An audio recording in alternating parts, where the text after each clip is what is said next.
Hello mga beshi at kakarating lang nga namin galing sa galaan kaya yan yung pagmumukha ko, pagod na pagod yan. At naisipan ko nga mga beshi ngayon na i-prepare ko na yung box ko na ipapadala ko sa Pilipinas. At kita nyo naman, panay talaga yung tingin ko dyan sa pagmumukha ko sa camera kasi feeling ko talaga ang pangit-pangit ng beshi nyo. Bukod sa pangit na, pagod pa, wala pang pera yung beshi nyo. At dito nga, napag-isip-isip ko na parang nagugutom ako. Kaya kumuha muna ako dyan ng apple. Diba? Sosyalan tayo for today's video. Apple diet tayo, diba? At ayan na nga mga beshi, binaba ko na yung karton ko. Nakulang pa ng tape. Kaya ngayon, bubuihin na natin. Pero feeling ko talaga tinatamad ako for today. Pero kikirahin ko to. At syempre, habang nag-prepare tayo dun, syempre hindi mawala yung music natin para hindi naman tayo maboard. At ayan nga mga besh, hindi ko alam kung anong gagawin ko dyan. At ayan na nga, pumasok na nga sa isip ko, nakukunin ko pala yung sapatos na bigay ng amo ko. Bigay ng amo ko yan para sa aking Junakets. At syempre, sino ba nga ayaw sa binibigay nyo? At saka brand new pa yan.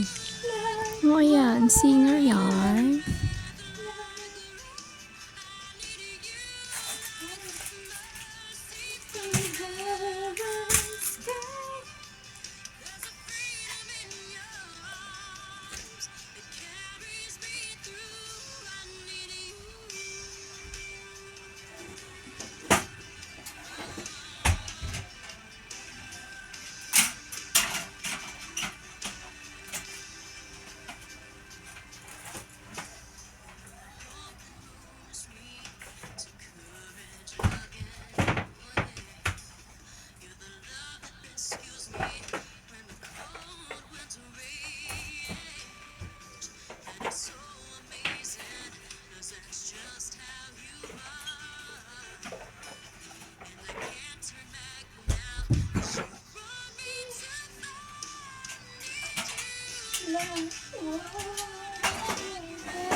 Buti na lang talaga hindi dito palaging na umuulan ako. Ngayon talaga pag nag-ano yung panahon, feeling ko uulan talaga dyan sa boses ko.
Ay, naku, yung itsura ko talaga dyan. Pagod na, gutom pa.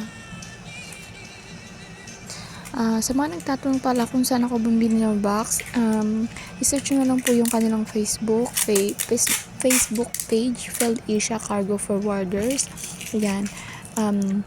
Dyan po ako bumibili ng box. Trusted ko na po yan sila. Since 2021 yung nag-start ako na bumili ng box sa kanila until now. Safe po yung bagahe nyo sa kanila. At syempre, mababait po yung kabayan natin na nagde-deliver ng box. Search nyo na lang po sila sa Facebook nila, Phil Asia Cargo Forwarders. Ayan po, i-message nyo lang sila at magre-reply sila sa inyo.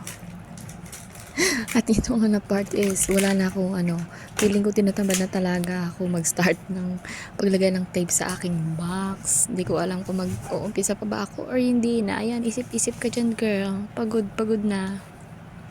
At isa pa to ang nagpapaisip sa akin. Hindi ko alam kung okay pa ba to or hindi na.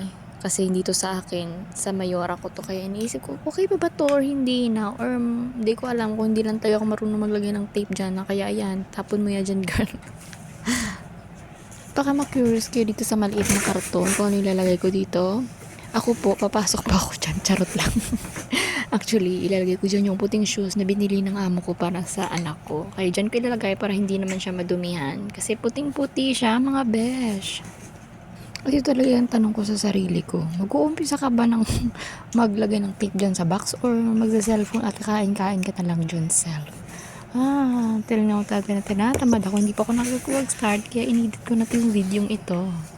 Pati yung tape parang pinoproblema ko. Hindi ko alam. Yung nangyari sa sarili ko. Ay, naku, self. Kaya pa yan, self. Kaya mo pa yan.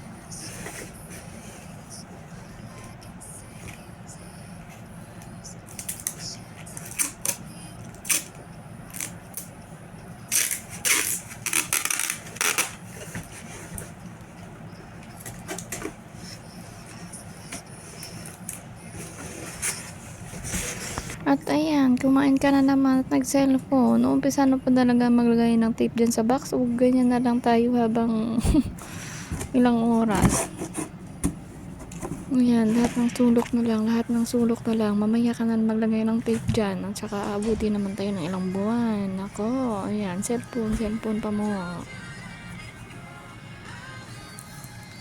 Share ko lang, no? Habang nag-edit ako ng video, hindi pa talaga ako nakapag-start na ilagay ng tape, sa totoo lang.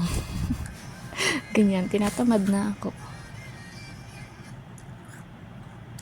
At kailan ba ito mauubos yung apple na to? Ang tagal-tagal talaga.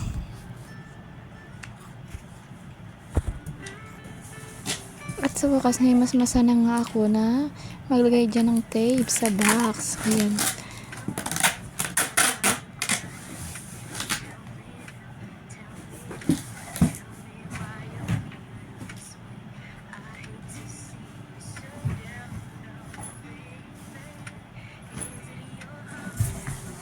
At ayan, sa tagal ng upo ko dyan, ngayon ko lang na isipan na wala pala akong gunting, na panggunting dyan sa tape. Kaya ayan, naghanap ako. Ilang minuto na naman yung paghahanap ko dun sa gunting. Ay, ayan na pala. Bilis lang. Tapos upo naman kunwari. Tapos ilang oras na naman tayong upo dyan. Di pa tayo magsa-start ng paggunting ng ano dyan, ng tape.